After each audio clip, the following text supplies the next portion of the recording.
Are here. We're recapping Smackdown. We're watching AEW Rampage. And we'll talk about the WWE no longer hiring indie wrestlers. Let's go.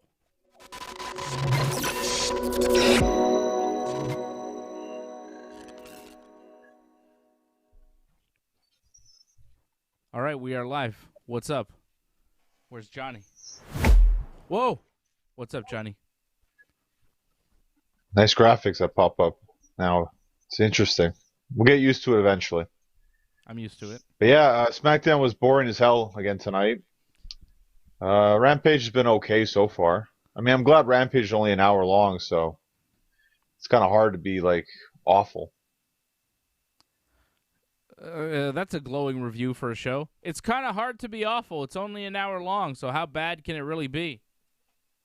Well, again, we'll go back to those Friday night Dynamites. I mean, You'll, I think, agree. Those were bad shows. And if they were an hour long, probably not as bad. They don't have much set up for this Rampage here tonight. It's a tape show.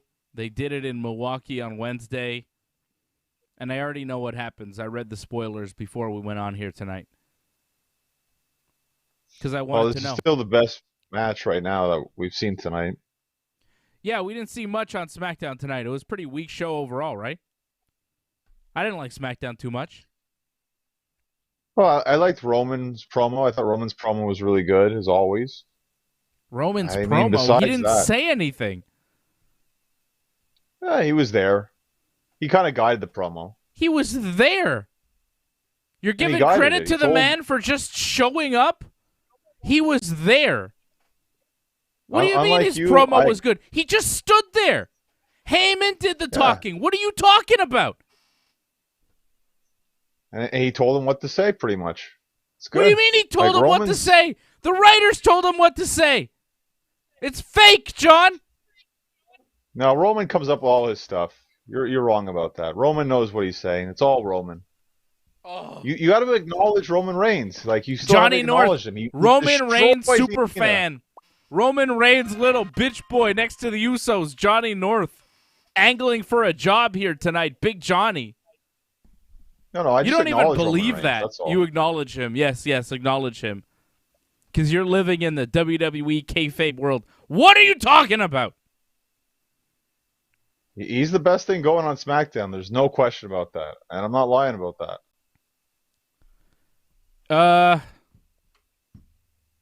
I don't know. Becky Lynch came back. Oh, that was awful. That promo, like, she's not that great at promos. Like, I mean, she used to be good. Like, I think she had a streak where she was, like, the hottest thing going wrestling, but she ain't anymore. Can you hear me all right? I feel like my volume isn't loud enough. Fine. Oh, okay. No, I hear you perfectly. Okay. I don't know. I can't hear myself. Something's going on in my headphones. I don't know. What's going on? Where am I? As long as the fans can hear you, that's the important part. And I can hear you too. Even better. You can hear me? Oh, yeah. All right. Everybody can hear me, I guess? I don't know. I hear no complaints. All right. SmackDown was super boring tonight, man. I can't believe you're giving Roman Reigns credit for a promo he didn't even do. He just stood there as Heyman spoke. Becky at least did her own promo. You're like, oh, Becky's promo was no good. Roman's promo was great, though. Becky talked. Roman just stood there. What kind of easy job is this for Roman Reigns? This man shows up to work, does absolutely nothing, walks slow to the ring, speaks quietly when he does speak, but for the most part, he just stands there and lets Paul Heyman talk. Nothing actually happened till 9:53, and the show ran off the air at 9:59.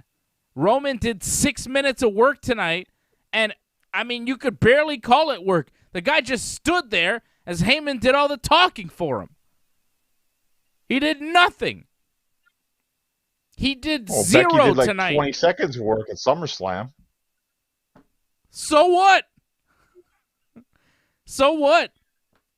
Roman, I just can't believe you're starting the show. Roman's promo was good. He didn't cut a promo. Did you watch SmackDown? I'm attacking you personally now, John. I'm not attacking Roman. I'm going after Johnny North. Backstage. He was talking backstage quite a bit. No, he wasn't. He said nothing. Roman Reigns. So the Roman story tonight, okay? Just to recap what happened. Thank you, Grimskull. The Heyman is backstage outside of Roman's locker room or whatever personal area. And he's trying to get inside, but the door is locked. And then the Usos come out, and they question him about Brock Lesnar. They're like, we know that you're Brock Lesnar's friend. Did you know that Brock Lesnar was showing up at SummerSlam? Did you know he was going to come and confront Roman Reigns? And Heyman says, no, I had no idea. I did not know that Brock Lesnar was going to be here. I did not know that Brock Lesnar was coming back. And the Usos are kind of skeptical. They don't really believe Paul Heyman. And they also question him. They're like, well, why did you send us backstage earlier in the night so that we couldn't be there to attack Brock? And Heyman's like, no, it was the Tribal Chief that sent you backstage. I had nothing to do with it.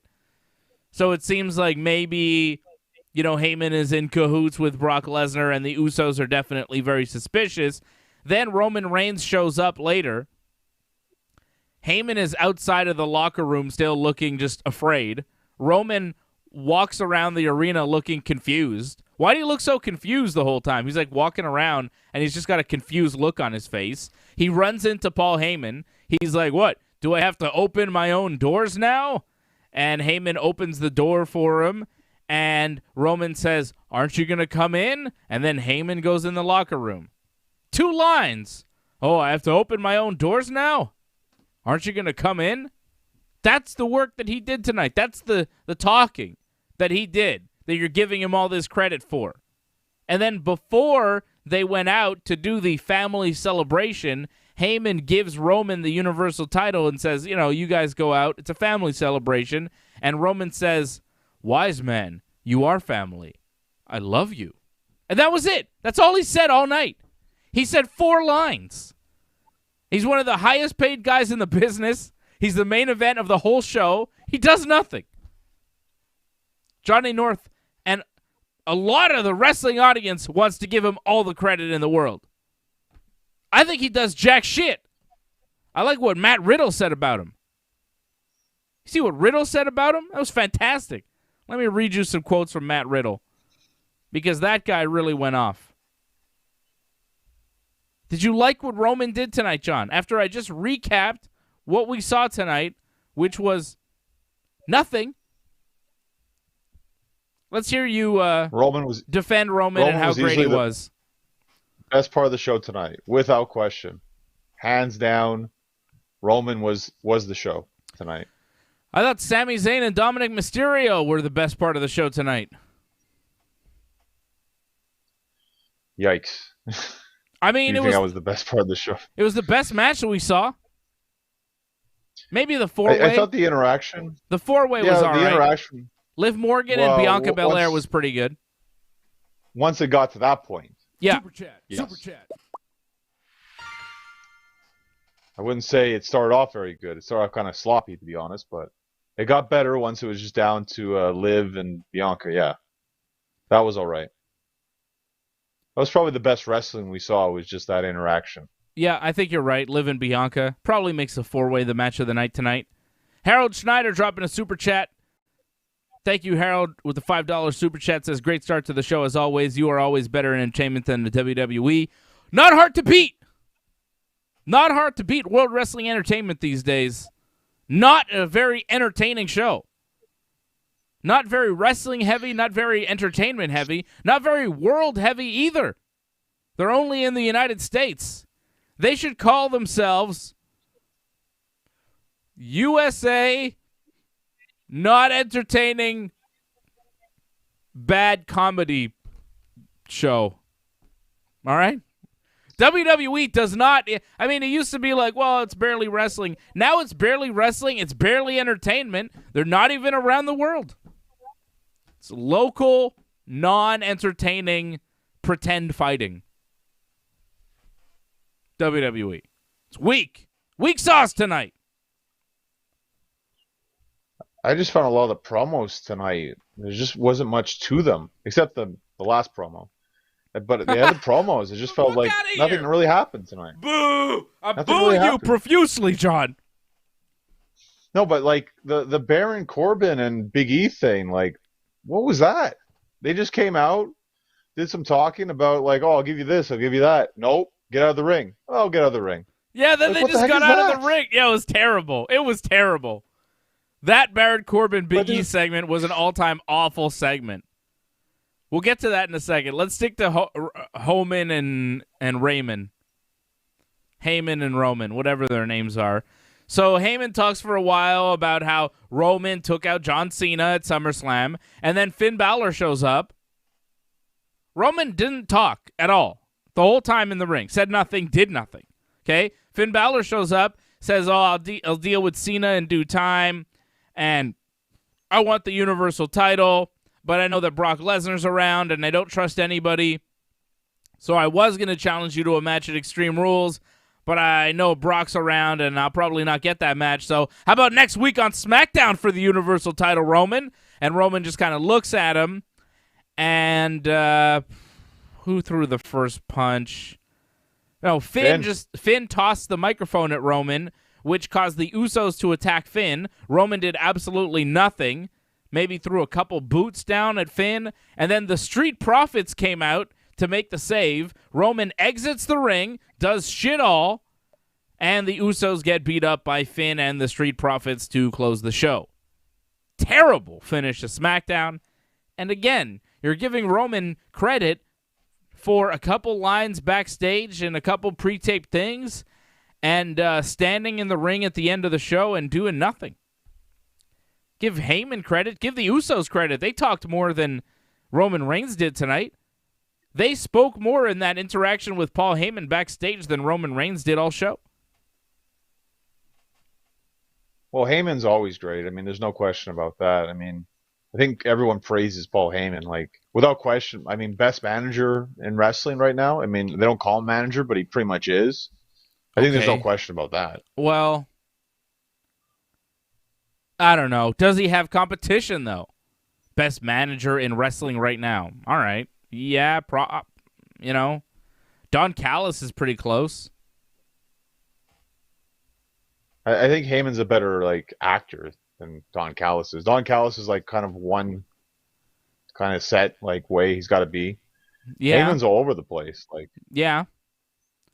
I think I like Don Callis better because he stands next to Kenny Omega, who's like a little more fun to watch than Roman Reigns, as far as I'm concerned. But everybody's entitled to their opinion. Finn versus Roman next week on SmackDown for the Universal title. is that confirmed, or they threw it out there? They didn't confirm it yet. I mean, I'm asking you, is that something you want to see? Do you care? It's a pretty big match. I'd care about that match much more than anything we saw tonight. I think that's a huge problem with a lot of the matches on SmackDown. A lot of these matches don't really mean much, and they lack star power. Like you say, oh, Sami Zayn versus Dominic Mysterio. Like, I'm sorry, that's opening match. That's not main event. Dominic took a pretty good bump when he flew out of the ring on the botched 619 attempt there on Sami. That was pretty nice. I like that. Dominic, like, flew out of the ring there. It was pretty cool. Yeah, there could be some good moments. I'm not going to say, like, the match is going to be absolutely awful because of who's in it. I'm just saying, like, in terms of star power, it's like, I'm going to wait to the end of the show to see these guys. Like, I'm sorry. Like, they just don't have that star power. Yeah, well, the main event of SmackDown was the Roman Reigns promo that, he didn't really cut himself. I'm just watching Eddie Kingston suplex Miro. Oh. Miro was beating up Fuego del Sol on Rampage, and now Eddie Kingston came out, attacked Miro, and actually suplexed him. And Eddie Kingston doesn't look tiny next to Miro somehow. Eddie Kingston looks pretty Miro's thick. not exactly... He's not super tall, is he, Miro? No, but he's like 6 feet. jacked. Yeah, well, that's it. He's definitely wider. Like, yeah, Eddie looks like he's thickened up a little bit too. You haven't seen Eddie in the ring. I think it'll be Eddie versus Miro at the next AEW pay-per-view.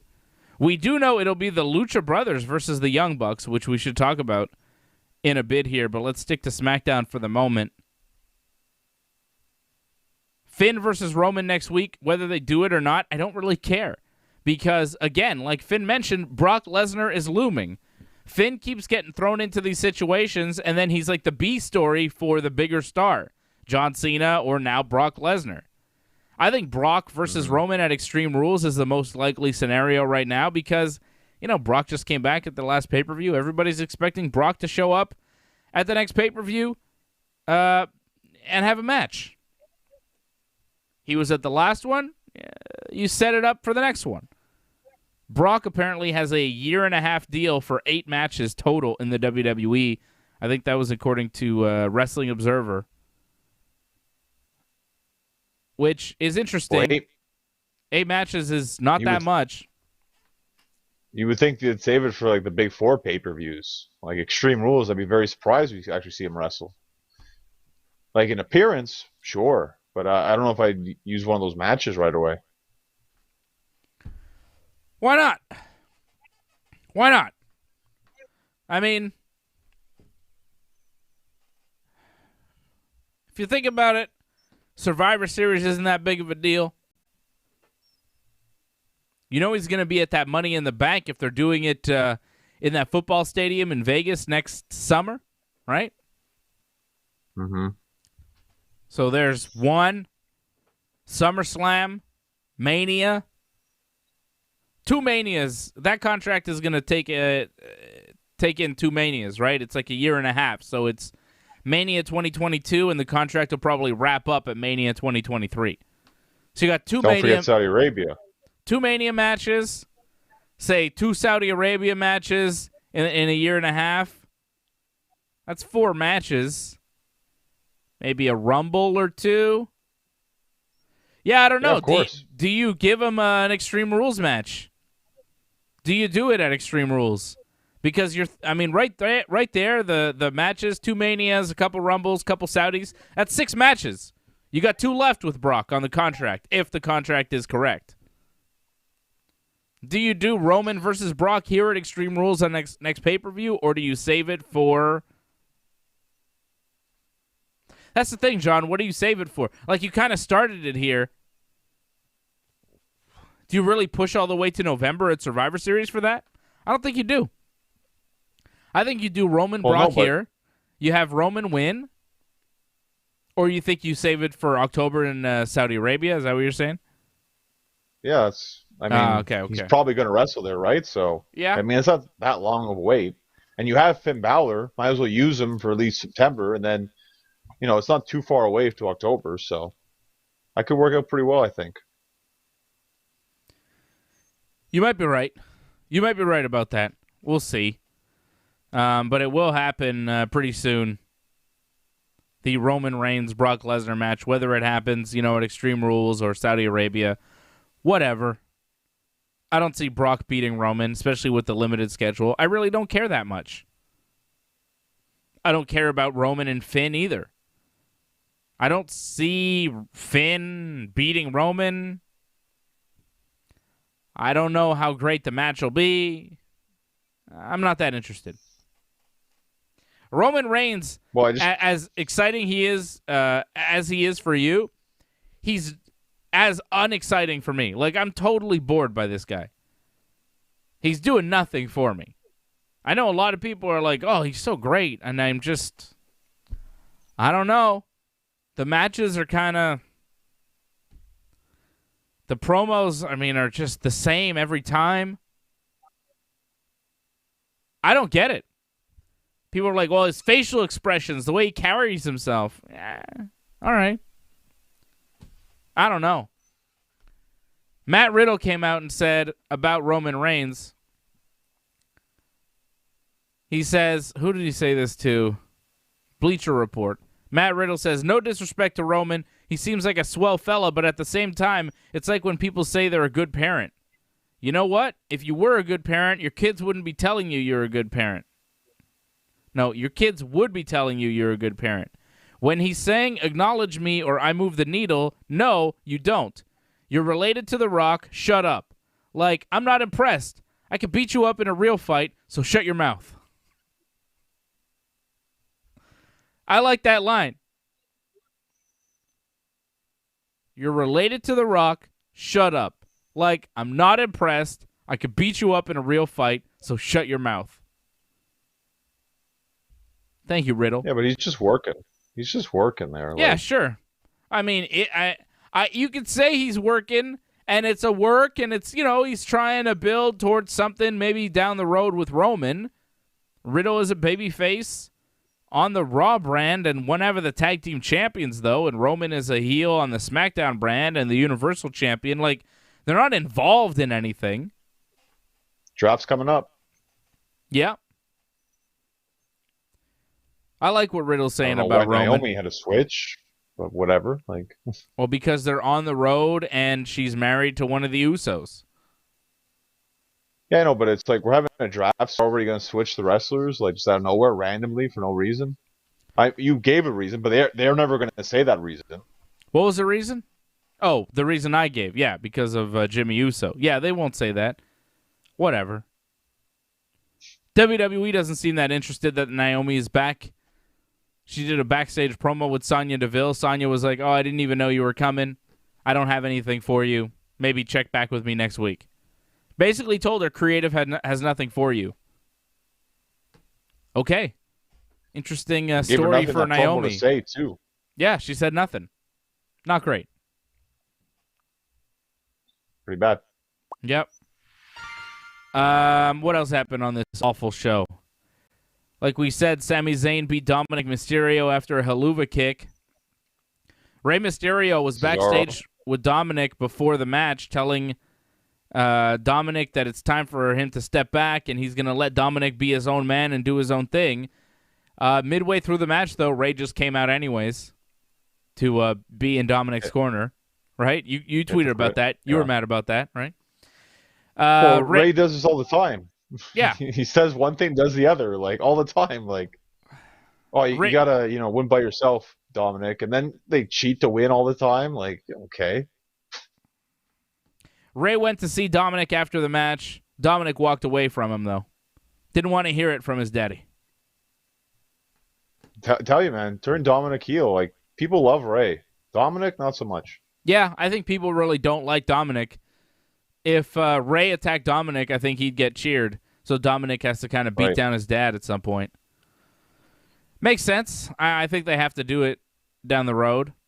Rick Boogs and Shinsuke Nakamura beat the Dirty Dogs, Dolph Ziggler and Robert Roode, by pinfall after Boogs hit a nice pump handle slam on Ziggler.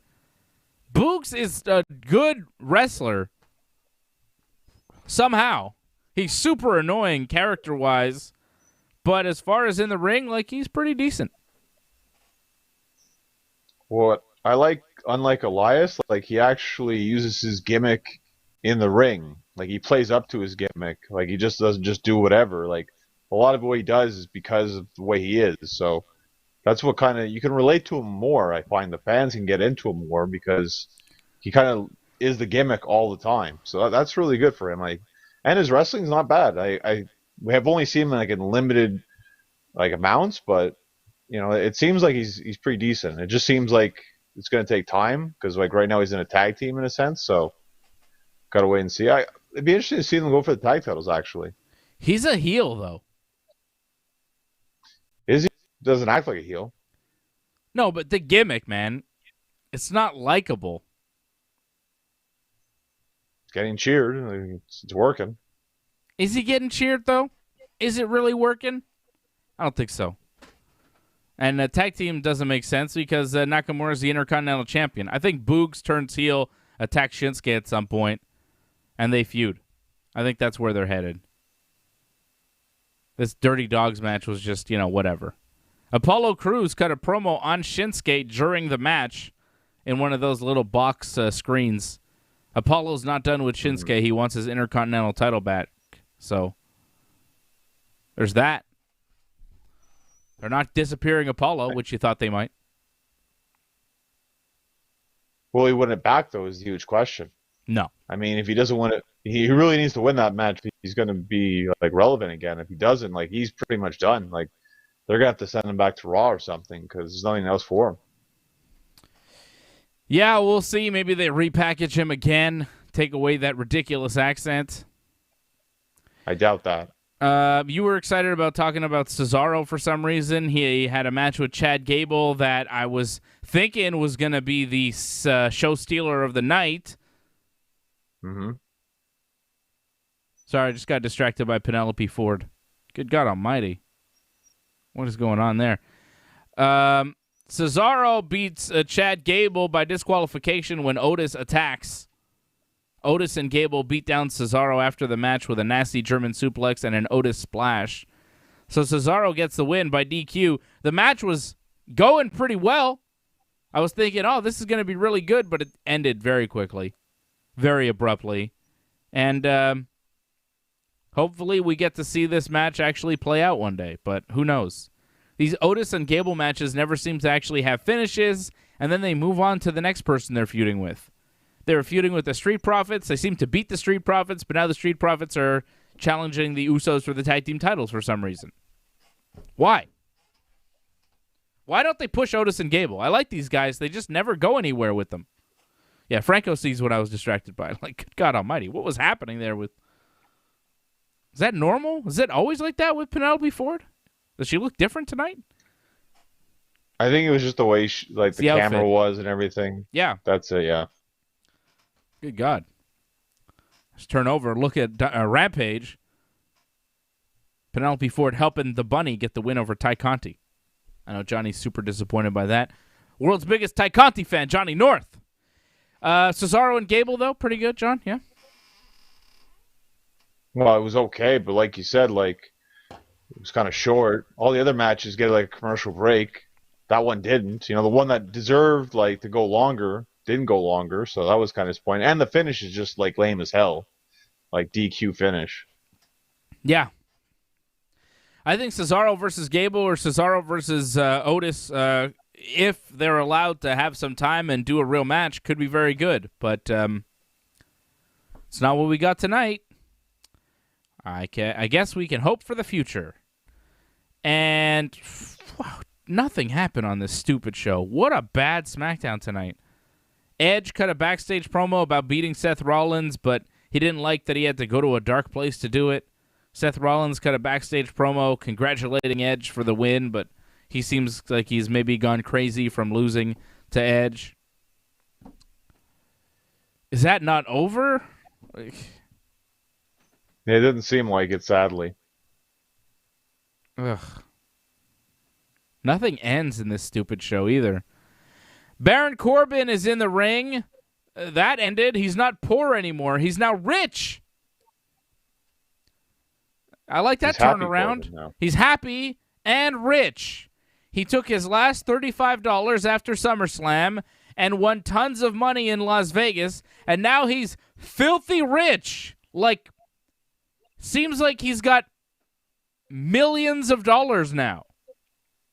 Which is strange that he turned $35 into several $100,000 at least. He offered Big E $100,000 for the Money in the Bank case, and Big E didn't take it. Corbin somehow got very rich in Vegas gambling, which WWE is really promoting gambling. Look, this guy was broke, he had $35, and now he's a millionaire from gambling. By the way, if you want to bet with us, go to bet99.com, use that promo code RINGSIDE. You, too, can be like Baron Corbin if you take our picks for all the UFC fights that happen. Go to bet99.com, use that promo code RINGSIDE. Help yourself out, help the Ringside Report Network out as well. Put out my Ultimate Fighter picks last night on the show. I'm going with Brady over Tercios and Battle to win. Bryan Battle and Brady High Stand. Those are my picks tomorrow night for the UFC. Go get yourself Baron Corbin rich with bet99.com and the promo code RINGSIDE. Figure if WWE's going to do it, we're going to do it too. Corbin is now stinking rich. Big E comes to the ring after Corbin invites him. Corbin offers Big E money for the Money in the Bank contract. $25,000. Big E says no. $50,000. Big E says no. 100,000. Big E says, well, the kids do need braces. He has no kids. I don't think the audience got the joke. I don't think I even got the joke. I was like, is that like a Simpsons Lisa needs braces thing? Like, I don't know why he said that. It was weird. But he eventually did decline the $100,000. Do you have any insight into the braces comment from Big E, John? Kofi's got kids. That's all I got. Maybe they need braces and Big E's trying to take the money for them. I don't know. Woods has kids too, so there you go. Big E tells Corbin to leave the ring or get slapped in the face. So Corbin leaves quite happily. And that was the end of the segment. And they played his music too, which was even more bizarre. Usually the guy that leaves, they play the other guy's music, but nope. Talk about action-packed excitement tonight. They goddamn set nothing up there. Like hey, get out of here! I'm gonna slap you in the face. Okay, bye. And that was it. Big E just stands there looking stupid. They are not helping Big E. It is not working. He's got the money in the bank, but goddamn, they're giving Corbin way more. Way more. Look at the characters that he's getting to do. Different theme music this week. Now he's rich. And by the way, doesn't this feel like just a different version of that NXT guy, Cameron Grimes, who was like doing a rich guy gimmick, who just struck it rich? Well, WWE always recycles old like storylines, gimmicks. Like, you know, they have the Raw and they have the SmackDown version. Now they have like the NXT version. They have the SmackDown version. Is that what that is? Where's Ted DiBiase? Yeah, right? It's like a very similar gimmick to Cameron Grimes. And it sucks. It sucks. Ugh. Well, they can copy themselves, right? There's no problem with that. I mean, I guess. It's not very original. It's not very interesting, but hey, it's SmackDown. Kevin Owens and Corey Graves were on commentary tonight with Michael Cole to replace Pat McAfee, who has COVID, who I saw had like 104-degree fever, and he's fully vaccinated. I didn't know that you could get 104-degree fever with COVID and feel like shit if you're fully vaccinated. I don't like that. I don't like hearing that. It makes me worried. So Pat McAfee, apparently he's not going to die, but 104 fever, it's like, what the fuck? That's not good. Imagine if he wasn't fully vaccinated, how bad it would be. He might die, I guess. I don't know, John. So Pat McAfee not there. Kevin Owens got the spot on commentary. Feels like they're Samoa Joeing Kevin Owens. It's kind of making him a guy that they use, like, you know, he's not seriously on the roster. He's just kind of there on commentary or wherever they'll fit him in. Well, I guess it's good that he was on TV this week, and sure, you saw him quite a bit. I wasn't a huge fan of his commentary. I thought he was way too cynical with everything. So, and then when he actually was serious, he was still kind of joking about everything. So, I wasn't a huge fan of it, to be honest. But, he's got a job and he does it. So, and he's happy with it, I'm sure. So, that's the important part. I guess. I don't know. I don't have anything really to say about Kevin Owens' commentary. It was what it was. Wasn't particularly great. It wasn't awful. It was WWE commentary. Well, it kind of blends into the background. I don't even notice it. Kevin's a good talker, so you expect like it's actually going to be really good. So when it comes out like that, I was disappointed. Yeah, I don't know. I just don't care anymore about Kevin Owens' commentary, whatever. It's like, who cares what he's doing on commentary? It just didn't matter to me because it just didn't matter in the overall scheme of the show. Becky Lynch matters. She was in the ring for a promo to start the show. Probably the best part of the show was the beginning here with all the women. They had a good match, probably the match of the night as well. Becky wasn't in it, of course. Becky talked. She says she's back. She's better than ever. Fans were cheering her. Then she starts talking about SummerSlam. The fans were booing her. She said she'd like to apologize for how things went. She'd like to apologize for absolutely nothing. Kind of like Conor McGregor after he beat Eddie Alvarez. I'd like to apologize to absolutely fucking nobody. Becky kind of doing the McGregor, which has been part of her career, kind of being the Conor McGregor of the WWE. Taking a lot of McGregor flavor. Of course, they're both Irish, but there's a lot of Conor McGregor promo in the Becky Lynch promo. Bianca Belair shows up. Bianca wants a rematch. She wants it tonight. Zelina Vega shows up, and she wants a match, of course, because Zelina, always there for some reason. Carmella shows up, also wants the match for the title. Liv Morgan shows up, got a pretty decent pop. Hasn't been seen in a while. She wonders why Carmella and Zelina keep asking for title shots when they lose every match that they're in, which was a valid point because, Zelina, I don't think has won a single match since returning to the WWE. Carmella seems to lose a lot too, but Zelina especially, she's always inserting herself into like these promos with Bianca or Sasha or whoever, and she's like not won a match. Like, why is she still involved in this? Shouldn't she win a match at some point or disappear? It's like they have nothing for Naomi, yet Zelina Vega is continuously on the show, and she's always losing. Like from a kayfabe perspective, like from a storyline perspective, it doesn't really make sense that Zelina keeps showing up, but hey, whatever. Carmella says it must be nice for Liv to be in the ring now when she's been in catering for the past 2 months. Bianca asks Becky for the match again. Becky says no and leaves, which leaves Bianca, Zelina, Carmella, and Liv to all brawl, which led to a fatal 4-way. I thought the opening promo was good. I thought Becky was really good. She had them eaten out of the palm of her hand. When she wanted them to cheer, when she wanted them to be on her side, they were on her side, and she was able to turn the fans against her pretty damn quick. The fans of Little Rock, Arkansas tonight definitely down with the WWE program of turning Becky heel. They were booing Becky by the end of the promo. I wasn't sold on Bianca coming out there, all smiling, playing with her hair. Like, after what happened to SummerSlam, like, you come out like that, like, you're a bit of a joke.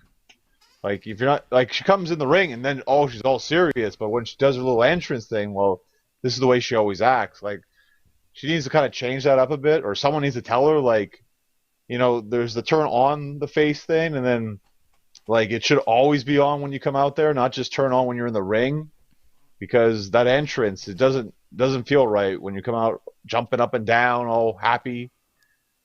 It's really off-putting. Yeah.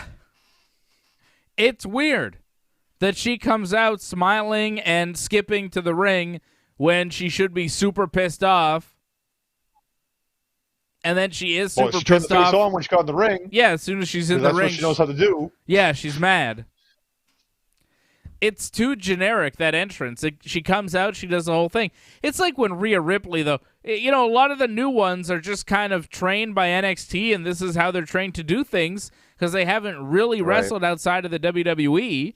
Rhea Ripley comes out. She does her whole, like, fucking entrance thing every time she comes out with the kick and the stomp. Like, even when she's coming out to save somebody, she's got to do the, like, stomp and the move and the whole thing. It's like, every time you got to do this? They have these generic entrances, these video game entrances that they do no matter what's going on with their character and what they're about to do in the ring. It's ridiculous. It's WWE. It's what they do. That kind of threw the promo off for me, where it's like, Becky, fine, character-wise, she knows what she's doing. But when Bianca comes out and it was just like that, it's like, well, it's really hard to kind of take this seriously when Bianca is like, she's doing her little thing. Oh, now let's change up for this because now we got to be serious. It just threw it off quite a bit by that. Yeah. Becky was good, though. Becky did her job. Right? She made it work. She was all right. It wasn't like, wow, it didn't blow me away, All right. She's Well, had better promos. yeah, for sure. But I thought for what she needed to do, she got the job done. Bianca won the Fatal 4-Way. She eliminated Zelina Vega after hitting her finisher. Liv Morgan then eliminated Carmella, and it was down to Bianca and Liv, which was the best part of the match. Liv brought it. Bianca brought it. Bianca is better in the ring every time she steps in there. What she lacks in promo and character, she more than makes up for in the ring. She's very good. And Liv was pretty good too. Bianca gets the win over Liv, hits the KOD for the 1-2-3. Bianca wins the Fatal 4-Way elimination match, beating Liv Morgan, Zelina, and Carmella in what was the match of the night, and probably sets up Bianca Belair versus Becky Lynch, the rematch at Extreme Rules. Right? It's got to. Will it have a stipulation, though? I'm thinking probably not, though, sadly. Because now, like, Extreme Rules, it used to be every match had, like, a stip. Now it's, like, only certain matches have a stip. I feel like because you didn't really get a match last time, now you're going to get just a regular one-on-one at Extreme Rules this time. Maybe. I don't know. We'll see. I think it's a little far out. When is Extreme Rules? I think it's at the end of September, no? Yeah. Or second to last week. Yeah, we still have a while. I think it's like the 26th. 26th. Still have a while before we get there. But I think we probably see Becky versus Bianca there. Probably Charlotte versus Alexa Bliss, too. Super chat. Where did that come from? Angelo Contagonis dropping the super chat. Hey, guys, just checking in. Working Uber tonight. Thank you. Thank you, Angelo, for the $6.99 super chat. You are the super chat leader tonight, my friend. Taking over from Harold. He does it again. Angelo just checks in to be the leader. He does it again. Don't forget to subscribe to the channel, like this video, become a member of the channel. Click that join button beneath me. Click the join button right under me if you haven't already become a member of the channel. That's how you support this independent. This is for you guys, by you guys. All right? This is completely crowdfunded. We are behind you guys 110% and always giving you our 110% each and every time we check in here on the Ringside Report Network. Because of you, because of the members, because of guys like Angelo, because of guys like Doug Hepburn, because of guys like Franco 316, Harold Schneider. Appreciate you guys being members of the team. Appreciate all the new subscribers as well. The subscriber rate is jumping, Johnny. We're getting more subscribers every single day, and we appreciate everybody for subscribing, for clicking that like button as well. If you're watching right now and you haven't liked the video, like the video. Just click the thumbs up. It's very easy. Costs you nothing. And it helps us with the algorithm get seen by more people. Smackdown. You must be pretty happy. Came and gone. What? Kenny Omega's wrestling tonight? Like, you must be pretty happy. Why? It's a tag team match with Brandon Cutler. I don't care. You don't always get to see Kenny wrestle. Like, you should be appreciative of this, no? Like, I don't know. He wrestled Christian one-on-one. Christian was the one-on-one a couple weeks ago. Now it's a tag match. Doesn't do that much for me. Like, the one-on-one match with Christian, yeah, I was hyped for that. It delivered. It was great. Tonight, it's Kenny and Brandon Cutler versus Frankie Kazarian and Christian. Doesn't do that much for me. The Lucha Brothers beating the Jurassic Express, that does something for me. That was a surprise. We were thinking it was going to be Jurassic Express for sure and all out against the Bucks inside the steel cage for the tag team titles.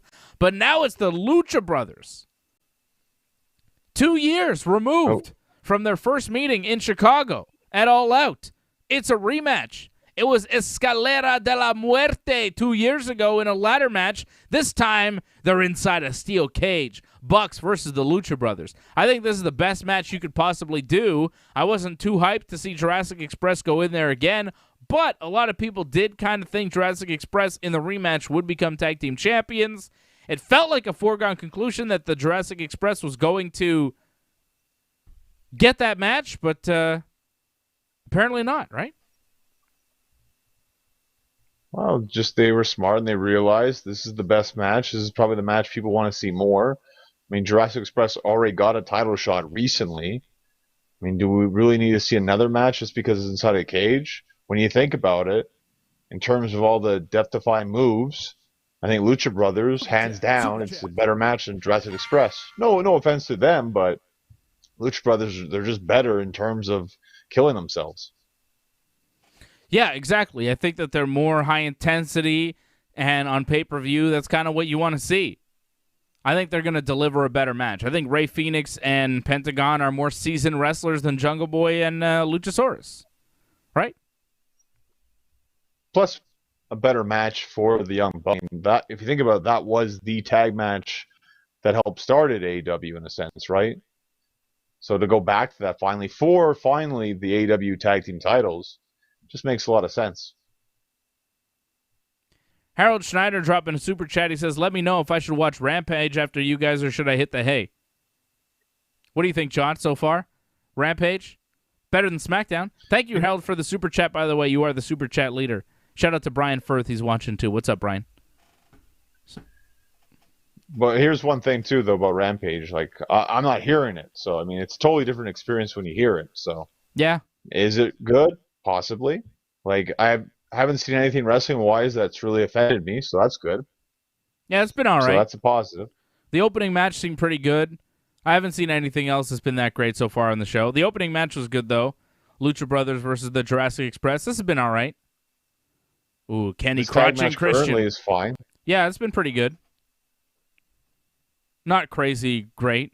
This show is kind of like, I mean, after last week, was it last week? Yeah, it was last week with CM Punk. This is kind of a letdown, right? No matter what you're going to do the week after CM Punk, it's not going to be the same. That was more for the moment, though. I felt all the other things afterwards really didn't mean anything. I found this has actually been better wrestling tonight than last week from Rampage. Yeah, you might be right. Doug and Franco both telling Harold to watch Rampage, see Penelope, and then call it a night. Jeez, you guys are too much. I mean, she was a highlight of the show. You got to give her that. She looked fantastic tonight. Christian with the spear. Kenny Omega bails on Brandon Cutler, just leaves him in them by himself with Christian. And Christian now with the unprettier on Brandon. Looks like it's going to be the finish here. Kenny is bailed on Brandon. Christian hits his finisher. 1, 2, 3. Christian and Kazarian get the win over Kenny and Cutler. So far, it's Christian 2, Kenny 0 in their series. Christian won the first one, and now Christian in the tag match winning the second meeting. Of course, at the pay-per-view, probably Kenny. Well, it's just smart booking, too, because it builds up the fact that Christian still really hasn't lost a match yet in AEW. So when he finally does lose that match against Kenny, it'll mean more. Yeah. I think the match will be good at the pay-per-view. But I think everybody's tuning into that pay-per-view to see CM Punk's return, right? I think the pay-per-view will be great, but CM Punk is the headliner of that show, no matter what Christian and Kenny are doing. It's all about Punk and Darby, I think. But I think the title match ends the show, though. I mean, you could probably near the end, obviously, Punk and Darby, but yeah, title match is going to close it off. Yeah. Does Bryan Danielson show up on the pay-per-view? I think probably, if he does show up, I think next month. They're hyping that whole big thing in New York, I think. Yeah. It makes a lot of sense because they're going to have a huge crowd for that. That makes a lot of sense. That might be Danielson's first match. I'm hearing that he might actually be showing up at this pay-per-view. Things are happening, Johnny North. I'm hearing a lot of things. You're hearing a lot of things. There's a lot of surprises, whatever they say. It's a pay-per-view. They always say that. Adam Cole no longer with NXT, no longer with the WWE. He's a free agent. I think he's probably AEW bound. I think we can pretty much confirm that. It hasn't been signed. It hasn't been made official, but, I mean, all signs point to yes, right? There's a lot of things that could happen here with Adam Cole. I mean, I could see him pop up on Raw, on Monday. It's very possible. Johnny, come on. Come on, man. You were the same guy who thought Kenny Omega was going to go to WWE. Come on now. You really don't think Adam Cole's going to go to AEW? Britt Baker's there. All his friends and the Elite are there. Like, it's tailor-made for him to go to AEW right now. It is, but, they offer him a lot of money. It's hard to say no to that money. I don't know about that. I think AEW is going to offer him some money, too. I don't know how much the WWE is really looking for guys like Adam Cole. WWE says they're no longer hiring indie wrestlers. They don't want to sign any more indie wrestlers to their promotion. This, according to a report, I think Wrestling Observer reported this one as well. They're not looking to hire any indie wrestlers. And our friend Jeremy Prophet tweeted out saying, does this mean that if I'm a wrestler trying to get into the WWE that I should stop wrestling right now to have a better chance? Which is a good point. It's crazy. It's funny. I mean, it's ridiculous. It's ridiculous. You are saying that you do not want to hire people that want to be professional wrestlers. They only want, ex-athlete type, football player type people that they can make into pro wrestlers. They're looking for big bodies, basically. They don't want smaller indie wrestlers anymore. If you're a celebrity, that helps too.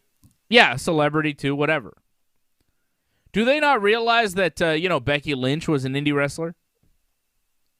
Do they not realize that a lot of their top talent that they currently use were indie wrestlers? I mean, let's go through the indie wrestlers that were on the show tonight. Kevin Owens, Becky Lynch, Zelina Vega.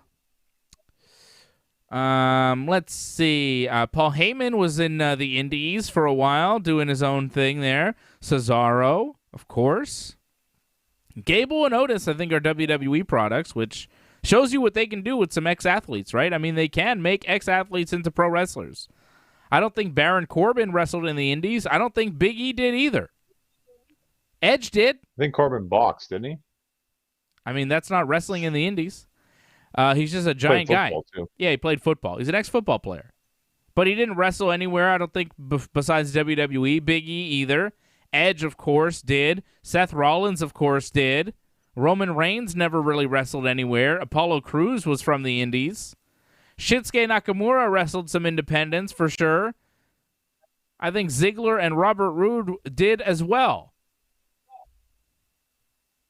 Ditto for Rey Mysterio, Sami Zayn. Dominic's only wrestled in WWE. Shows you what that is. The Usos only have wrestled in WWE, which shows you again, Roman Reigns, Usos, they can make pro wrestlers in the WWE. They can make some pretty good pro wrestlers. Chad Gable, Otis, the Usos, even Roman Reigns. They can make some pretty talented guys. But, there's some talent from the indies as well. But WWE is saying, nope, no more. We don't want them anymore for one reason or another. Why do you think this is? They just want bigger guys? What's the story? Are they going to hire female indie wrestlers or not? They're not looking to bring in any people that have notoriety outside of their company for pro wrestling. If you are a pro wrestler that is semi-famous, the WWE does not want you. They're not interested. If you're an ex-football player, they will take a look at you. I don't understand why they would even do this. Well, again, I'm just spitballing here. But I'm guessing they don't want people that have been trained like the indie style, I guess.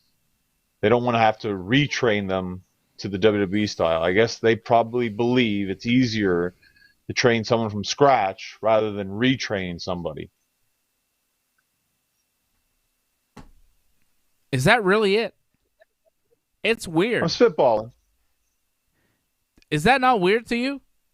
Like, WWE is no longer interested in anybody you know that's ever wrestled. Well, because you listed a bunch of people, right? But not many people that they train just from scratch. And I think it also goes to show, in a sense, like in terms of indie guys, like you saw with NXT, they kind of cut like half the roster. So I think they're just getting away from that style of wrestling. It's just not for them anymore. Now they want to pretty much just train guys that are going to be like a Chad Gable or an Otis. That's what they want now, but they don't have enough of that. They have too many indie guys now. So now they want to just have new homegrown talent instead. I mean, if they can make more Gables and Otises, good. But Right. if it's gonna be, you know, more Baron Corbins and you know, whoever, Dominic Mysterios, it's like, maybe not. I don't know. I think it's foolish. Have your ups. They've got to have a mix. You know, what about Finn Balor? They wouldn't be interested in a guy like Finn Balor going forward. They wouldn't be interested in Becky Lynch going forward. In Sheamus. In Drew McIntyre. Like, so many of their talent has been in the indies before they were in WWE because they wanted to be professional wrestlers. So they, you know, tried to be professional wrestlers and hoped that the WWE would notice them and their professional wrestling skills so that maybe they could go wrestle for them. Which is like, you know, makes a lot of sense. But that's not what WWE's looking for. It's like if the UFC was saying, like, we don't want any guys that have fought MMA before. We just want people that have been in other sports and we want to put them in the cage and see what happens. I mean, it's not exactly the same because the UFC is a real sport and WWE is an absolute joke. Absolute joke. Well, again, taking a guess here, but I think WWE sees it in the sense where indie wrestling like is like a disease to you, and if you come to us, like, you're too toxic, like, stay away from us. You know, it's actually a bad thing if you've been indie wrestling, because now it's like, oh, you're wasted goods in a sense. Now they have too much of it. That's pretty much how they look at it, and now they just want to make athletes from scratch instead. I'm not saying I agree with it. I'm just saying that's what it looks like. How does that make you feel as an indie wrestler who's tried out for WWE and, like, wouldn't mind a deal? Well, it's disappointing, but not surprising, because WWE, again, they've always been pushing away from wrestling, and they've been more about entertainment. So they're trying to make, like, new stars, but not stars for wrestling. Stars that can act, you know, stars that feel like they're larger than life. That's what they feel like they're lacking right now. Do you think a guy like Kevin Owens, a guy like Sami Zayn, even a Becky Lynch might take offense to some of this and say, well, what? Because the WWE is basically saying, like, yeah, we tried with guys like you and it didn't really work, so we're going to try with other types of people. I think their feelings, you know, whatever they feel, they're not going to really say it, because, you know, they're getting paid millions, so they're just going to keep their mouth shut and do their job, and that's it. And, you know, if they have feelings about that, they'll express them after they're released. So, but for the time being, they'll just go with what they're told. Like Matt Riddle. Company line, tell it. Like, they're not interested in people like Matt Riddle anymore. The guy's one It's of a the little bit different, though. most interesting new stars that they have. Why is it different? He was in the UFC, but after he left the UFC, he was in indie wrestling for a long time. It's not that different. Still, a little bit different. No, and I'll tell you why. At least he had a background. Tell you why it's not different. Because Jeff Cobb told a story. You know who Jeff Cobb is? He's a wrestler who works for New Japan. He told a story. Wrestling AEW. Yes, briefly. He's a New Japan guy these days. He told a story about a tryout he had with WWE, and he saw a list of athletes and indie guys. He was on the indie guys list. He went to the Olympics for wrestling And they put him on the indie guys list because he had wrestled in the indies. So you could say it's different for Riddle, but I disagree because it wasn't different for Jeff Cobb, and it's pretty much the same thing. Well, it's all about how they identify you. I mean, they just didn't do their research on Cobb, but I imagine on Riddle they did the research. Maybe they didn't. But he's got the stain of indie wrestling on him. I don't know. But WWE not looking to hire any more indie wrestling, and they're changing up what NXT is going to look like as well. Here is the new NXT logo. It's a brand new look. It's a brand new look for NXT.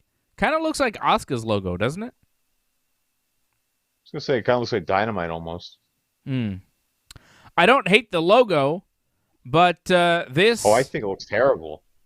Yeah, I don't know. It's kind of cool. It's like someone threw a bunch of paint everywhere, and it's like, well, here you go. I don't know. I kind of like it. But... I like us. I don't know about them. Yeah. This is clearly, a rebrand of NXT, and they're changing directions. It's going to be different. It's going to be different going forward. The talent's going to be different. The look of the show is going to be different. They're changing NXT. They're changing their developmental system and what they're doing and who they're pushing and how their company's going to work. It's a new look for WWE going forward. We'll see. We'll see. I think it's short-sighted to not hire anybody, to have a complete freeze on hiring anybody that's ever wrestled before.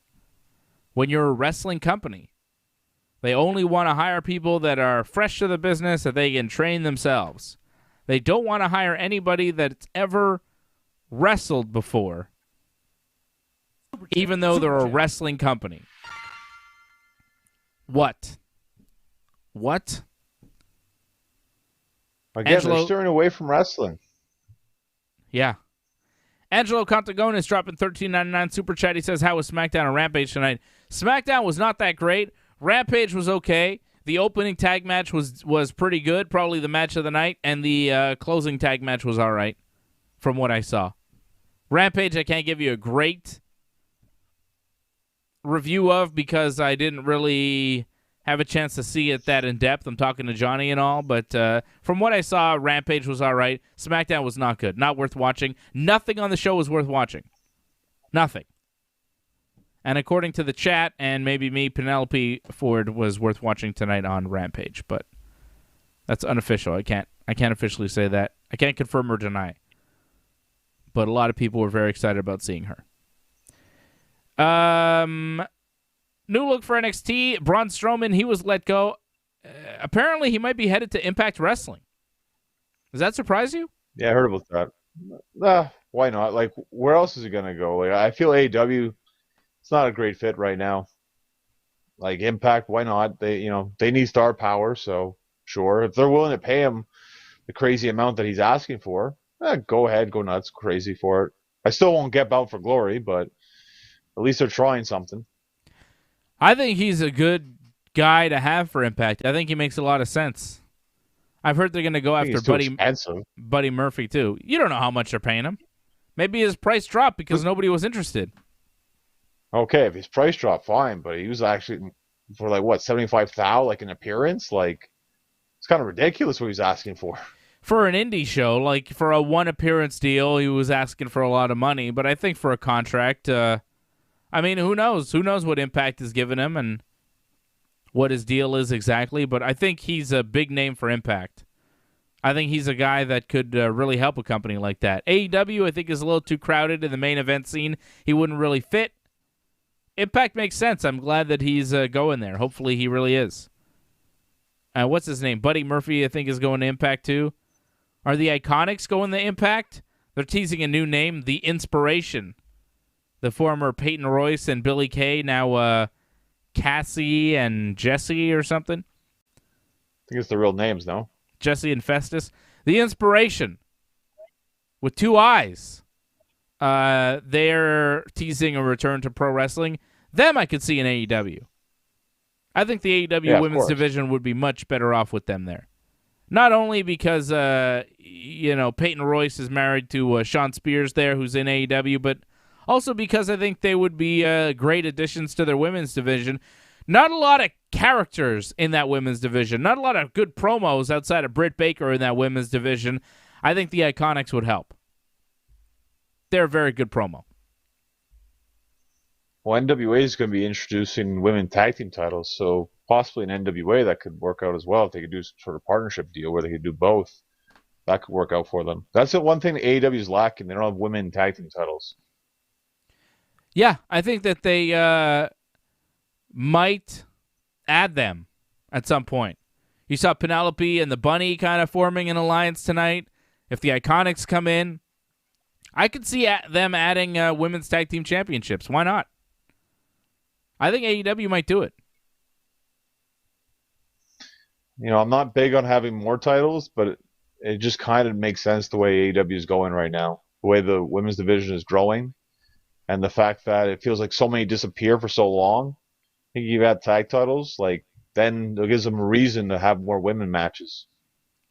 Well, it's only fair, I think. I mean, you look at their men's division, you have the world title, the TNT title, and tag team titles. You look at the women's division, you have a women's title.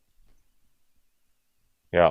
I think if you want it to be a little bit more equal, you would give them at least another set of belts, tag team titles, maybe a mid-card women's title too at some point.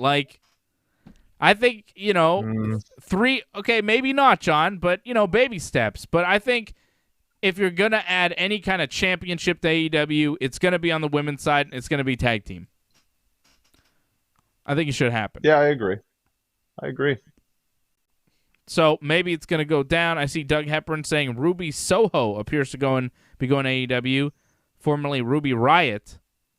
Yeah, it looks like she's headed there too. A lot of rumors about her going, which good for the division. She knows what she's doing. Yeah, she's all right. She'd be a good addition. It's not gonna change the wrestling landscape. Not CM Punk kind of level, but it's a good addition. The only thing that CM Punk level that AEW could possibly do right now is bring in Bryan Danielson, which they are going to do. And even that, I don't know if it'll have the same impact as a CM Punk. What? Who else? I think Ric Flair. I think that would get a huge reaction. Not like Punk. That's not earth-shattering. Flair can't even wrestle. Not like Punk, but yeah, well, Flair seems like he still can wrestle. You saw him interact with Kenny Omega, so. Yeah, but he can't actually wrestle. Not full-time like Punk. He's going to be at the NWA pay-per-view this Sunday. Yeah. It's interesting to see what he'll do. He won't wrestle a match. I mean, he might wrestle a match again in his life. I don't know, but I don't know. Sting Flair one more time, brother, in Jacksonville. I hope not. I really hope not. But as far as impact level, like a CM Punk, come on, man. Nobody moves the needle like CM Punk. Even I, the biggest Bryan Danielson fan in the world, would admit that it wouldn't be as big for AEW as CM Punk. I really don't know. I think the only guy that could come to AEW that would be more earth-shattering than CM Punk would be Stone Cold Steve Austin or The Undertaker or Triple H or something, Triple H is just sick of Vince. He's all elite now, something like that. But not, I don't know. It's hard to beat. Right? How do you beat CM Punk? The only guy that could beat him would be Stone Cold. Stone Cold's coming in for one more match, son, in AEW. Oh, hell yeah! I mean, I'd be down with that. More than likely not happening. No. But it's a nice thought. How have we not canceled Stone Cold Steve Austin? Of all the people that get canceled in pro wrestling and all sorts of stuff, what he did to Deborah was goddamn horrifying. She seems to be pretty good-natured about it, but I watched an interview with Deborah recently where she's describing what Steve Austin did to her in a number of domestic violence incidents, And Austin was a fucking monster. Now, I love Stone Cold just as much as the next guy, but when you hear the stories that Deborah tells about what Steve Austin did to her, she didn't want to perform some sort of sexual act on Stone Cold, so he beats her up in a hotel room, slaps her across the face, and then pushes her so hard that she thought that she broke her collarbone, pushes her across a hotel room. And that was just one of 3 incidents. The third incident, where he was hitting her so much in the head, she thought her head was going to explode and he was going to kill her. She had to call the cops that time. And then she helped him escape serious prosecution and jail time by kind of, being on his side and slightly reconciling him with him during the court proceedings. And then as soon as the court proceedings were over and Austin didn't need her anymore, 2 days later, served her with divorce papers. After she kind of stood by him after, he beat the shit out of her. How have we not canceled Stone Cold Steve Austin? We cancel people for saying things. Austin did things. To his wife. Very bad things. Unforgivable things, really. Yet for some reason, Stone Cold Steve Austin escapes any kind of cancellation by the general public. WWE still uses him. You know what I mean? Hogan was caught saying racist things, which is not good. But WWE canceled him, removed him from the Hall of Fame, eventually brought him back. But, and a lot of wrestling fans are like, fuck Hulk Hogan, we hate him, he's a racist. I don't see that same hatred and vitriol for Stone Cold Steve Austin.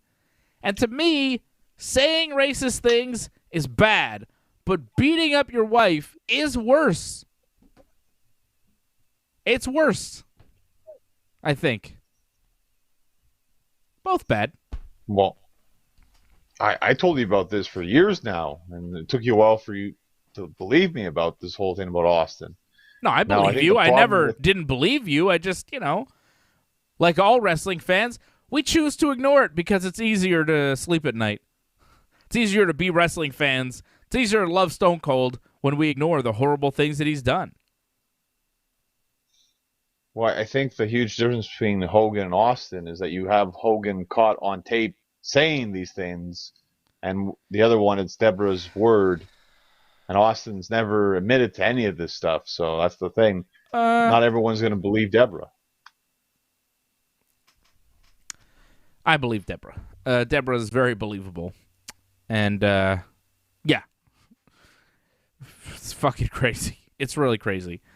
Gotta love Stone Cold Steve Austin, I guess. But, he went to anger management. He was on parole, I think, for a year, and he, I think, cleaned up his act. I think steroids and alcohol had a lot to do with what he did, and you can repent and be a better man, but I haven't heard Stone Cold really repent that much about that. And I'm sure he feels bad, but god damn, people get canceled for a lot less. I'm not saying we should cancel Stone Cold. I'm just questioning the whole culture. Just some people get canceled for some things, and then other people don't get canceled for other things, and I don't understand the balance. Johnny North, have you seen that show Heels? Wait, sorry, before you answer that. Doug Hepburn says, the #1 show on YouTube, looking forward to Sunday night. Go Woodley. Sunday night, I will be back here with AJ and I think Freddie, but I don't know, maybe not. We'll be watching the Tyron Woodley-Jake Paul fight Sunday night here, right here on the Ringside Report Network. I know Johnny's excited about that. Have you seen Heels? Sleeping, but okay. Heels, not yet, because I heard it only comes out weekly. So I'm going to wait until like a good chunk of it's out, then I'll just watch all of it in a row. Oh. Well, I saw the first 2 episodes. I've been watching it weekly because why not? I want to keep up to date. It's pretty good. I recommend it, John. I think you'll like it. It's not bad so far. Yeah, I heard it's okay, but it's not like, blow away like, oh, you got to see this right away kind of thing. So I feel like I can wait. It's probably better if I wait that I don't have to wait every week. I can just watch it all one shot. I don't know. I don't mind watching things on a weekly basis, but I understand. A lot of people like to binge things. Franco's saying he cleaned up his act with Tide. Yeah, Stone Cold. Good one.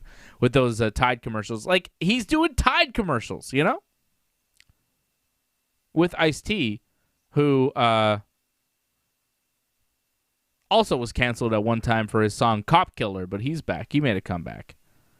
And I think that was bad when they tried to cancel Ice-T for a song. You know, singing a song about killing cops is one thing. Beating up your wife in a hotel room is another. Good God almighty. Yeah, so Heels is pretty good, John. I recommend it. And that's it. That's it for me. Angelo Contagonis, you are our Super Chat leader once again. You did it again, Angelo. Thank you very much. Thank you to Doug Hepburn for dropping the Super Chats tonight. Thank you to Harold Schneider for dropping the Super Chats tonight. Appreciate you, Harold. Appreciate you, Angelo.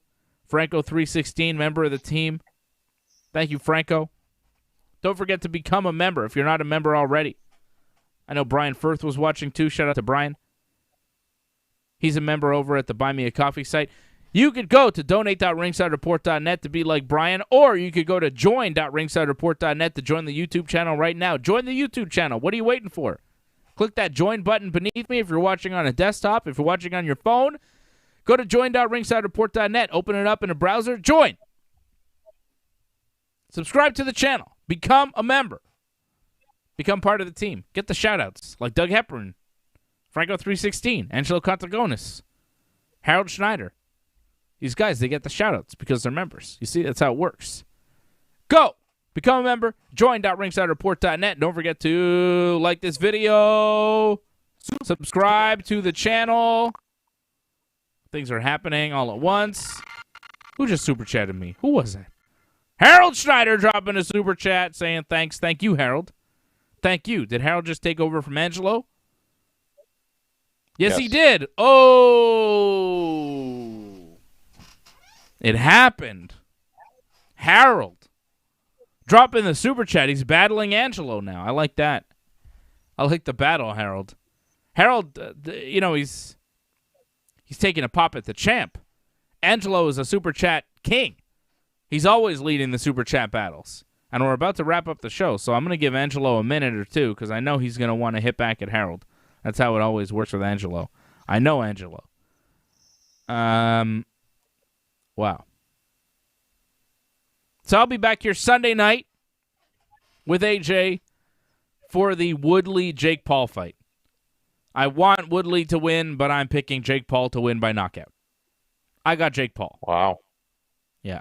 You want a prediction? Give me a prediction. You got one? I haven't really been paying attention to this one whatsoever. You don't need to. I was surprised it's even happening this Sunday. Yeah, I guess I go with Jake Paul. I don't know by knockout, though. Wow, like, you really think, like, you can knock him out?